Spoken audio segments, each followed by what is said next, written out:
Time for Reason. This afternoon, Lyman Bryson returns to Time for Reason, resuming his series of talks on international affairs after a 2-week tour of Austria. Speaking from Paris, Mr. Bryson will discuss the East End of Europe. And now to Paris and Lyman Bryson. When you travel in Middle Europe for a week or two, as I have just been doing, and begin to have real people in your mind instead of empty symbols, you realize that what is going on in the Russian end of Europe is not so much a contest between political philosophies as it looks from a distance. The people of the Eastern European countries are not really choosing between democracy and communism, or capitalism and communism, as much as we think they are. Tremendous changes are coming into their lives. They are trying to understand them. They follow the leaders who give them what they think are the most convincing explanations. We all know that we have to put ourselves, if we can, into the places of these people in the East End of Europe and try to understand, if we can, just how things look to them. But it's a difficult thing to do. It requires an effort of the imagination and of sympathy. We have to realize the force of arguments that we don't like. We have to admit as truth, for example, that in all the East European countries that are now under the domination of Russia, there are a good many people who are not communists, people who do not believe in the political principles of communism or in communist economics, but who are convinced, nevertheless, that their countries are making rapid material progress and that it is Russian influence and Russian help and communist guidance that is bringing this progress to them. One fact that makes this possible is that the progress in all these countries, for which the communist governments naturally claim all the credit, is real. They really are better off than they were. It is the natural recovery from the devastation and unproductiveness of the war years. A country of simple industrial structure, a country where most people are farmers and workers in the small crafts, where there is very little large-scale manufacturing, can usually recover quickly from a war or a depression. Now, of course, this is not the kind of country in which Karl Marx expected capitalism to develop. But that's an old story, too. It is developing there in spite of it. The industrial and business organization in a country like this is simple, and it is a simple matter to get it going again when it's smashed up. There never are and cannot be in countries like Yugoslavia and Romania the great dislocations that a war brings to a country like Great Britain or the United States or France or Germany. The men go back to the plow or to the workbench. The standard of living, which never was very high anyhow, is soon back to something like normal.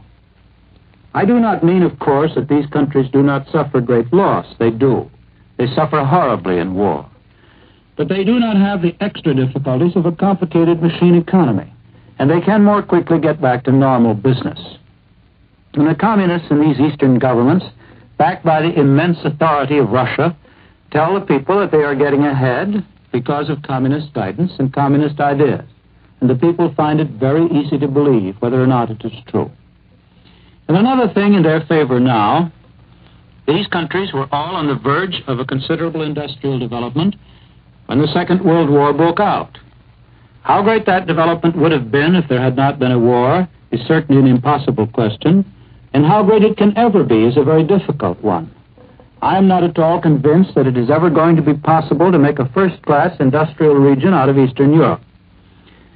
I do not believe that Russia can set up a self-sufficient bloc against the Marshall Plan, an economic organization that would enable those Eastern countries under her direction and guidance to be self-sufficient without help, capitalization, machinery, expert guidance from the West and from America. I don't believe that.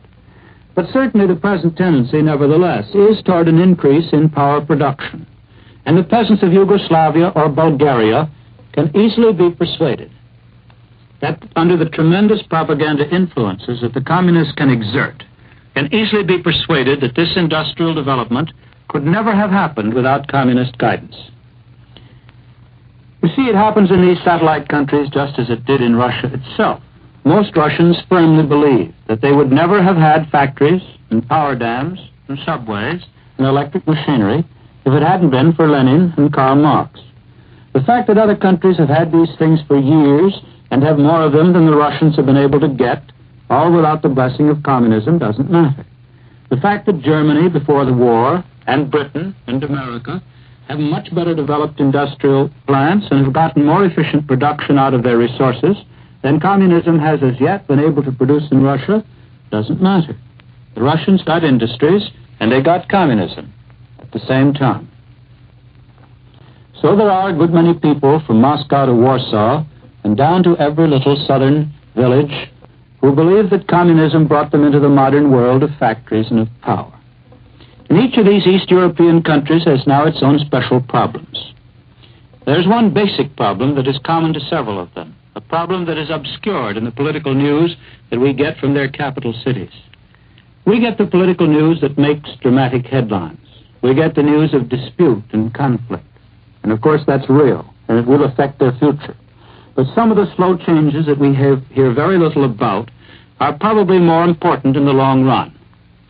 Take, for example, the land question. In many of these East European regions, the working farmers for years, for centuries even, have been trying to get possession of the land they live on. It doesn't make any difference that in Russia, where communism has had 30 years, more than a generation to develop, the land is not at all in the hands of the peasants, but is mostly combined in the great state farms run by a factory system. That doesn't matter. That doesn't worry the peasant, say, in Poland, who's got hold of his own land at last, who's been given possession of it by the government, the communist government, and who has seen that communist government break up the old baronial estates and destroy the feudal system that was a relic of the Middle Ages. Now nobody is telling him, that is, nobody in whom he has any confidence is telling him, that the communists who are in control of his own government, the Polish government, are very likely to take the land away from him again and go still further in the direction of the Russian pattern. Nobody knows that they are, but it is likely, because that is the Russian pattern, and it is the communist pattern. The peasant doesn't believe it. The accidents of history have made him think that he has to choose between the old system of great estates and poor peasants as one choice, and a communist government with farmers owning and managing their own farms as the other choice. He chooses the present system, the system that gives him his land. What I've just been saying applies most fully, I think, to Poland. It is somewhat true also in Yugoslavia and Bulgaria, less so perhaps in Romania. In all these places, in varying degrees, the peasants who are convinced that the communist governments are good, and this is by no means all of them, as everybody knows, and in many regions not more than a small minority, but all those peasants who are convinced that communism is a good system for the future, are making that choice, it appears, largely because of the communist land policy. And most of these countries have a dominant peasant population. They are, and they always have been, farming countries. And that is a policy which has a tremendous appeal for them. The one country that we think of as more or less under the domination of the Russians, but which shows a strikingly different picture, is Czechoslovakia. And Czechoslovakia is the one eastern country that shows most signs of being still more or less independent. Czechoslovakia has been an important industrial country for a long time. The Czechs didn't need to wait for the Russian communists to tell them how to build factories. The factories of Prague and Pilsen, the great breweries, the great gunworks, the great shoe factories, were the heart of the industrial power of the old Austrian Empire before the First World War. And it was the loss of that industrial power when Czechoslovakia regained its independence and became again a country where Czechs could run their own affairs. It was that completely ruined the Austrian Empire.